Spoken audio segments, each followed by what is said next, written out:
Today, I am diving back into my genre series to talk about an up and coming subgenre known as climate fiction or CliFi. Stay tuned.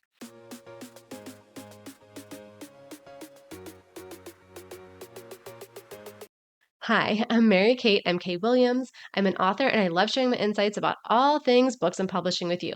Before we get into the details of today's topic, don't forget to hit subscribe. You'll be notified every week as I put out new videos on publishing, making a career of being an author, and now being a mompreneur. I have been self-publishing since 2015, and I signed with an agent in 2023. My first translated book was traditionally published earlier in 2025, and we are hoping to get that big, juicy deal for my next book. All of that to say, at the top of every video, I'm letting you know who this is for. Self-published authors, traditionally published authors. And this topic is for all of us writers and even us readers, because we're talking about genre. We're talking about a new genre known as CliFi or climate fiction. So let's break this down. So, according to multiple reports across the internet from trusted sources like the New York Public Library, LitHub, and BookRiot, the term climate fiction refers to novels, short stories, and films that feature a changing climate or climate change as a major plot point or backdrop for the story. This term was originally coined by Dan Bloom in the early 2000s. This genre is usually categorized under science fiction or speculative fiction, depending on how close the story is set to the present day reality. I have done genre videos on both of those. It usually has some kind of a dystopia element as well because climate change isn't really good for the status quo. So, what are some examples of climate fiction?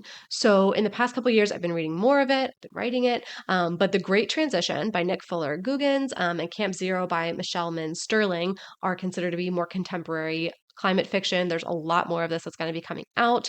The Madd Addam series by Margaret Atwood is also considered to be climate fiction. Also, I think you could classify The Handmaid's Tale that way because the root cause for the issues in the book were pollution and climate chaos. The Parable of the Sower by Octavia Butler is also a popular classic example of climate fiction. The Disaster Tourist by Yun Ko Un, and Interview with a Van Lafer and Heifer or Janice by me.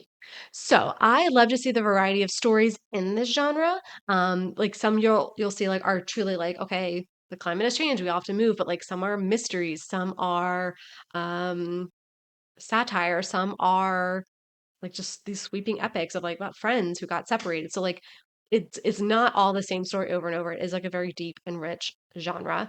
I really love to see all the stories in the genre, and I hope that you'll check some of them out too, especially this week for Earth Day, or really anytime. It's always a good time to check out sci-fi or climate fiction. What climate fiction books do you really like, and what did I miss from this list? Please let me know. That is a really big expanding genre.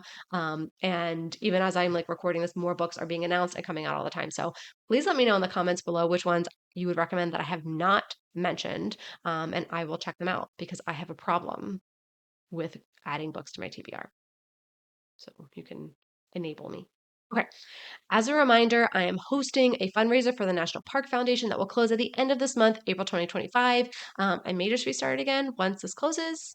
So be sure to subscribe so you know when that's live. And also, if you can donate, that would be great. If not, you can listen to the Interview with a Van Lafer audiobook at no cost to you on YouTube. And I'm donating all of the ad revenue from that video to the fundraiser as well. Okay. What are some of your favorite climate fiction books? If you found this information informative or helpful or just helped you add more books to your TBR, go ahead and give this video a thumbs up, hit subscribe, and maybe hit that shiny new thanks button. That tells YouTube you got value from this information and now they can get it in front of other authors like us. Now you can get back to writing your book.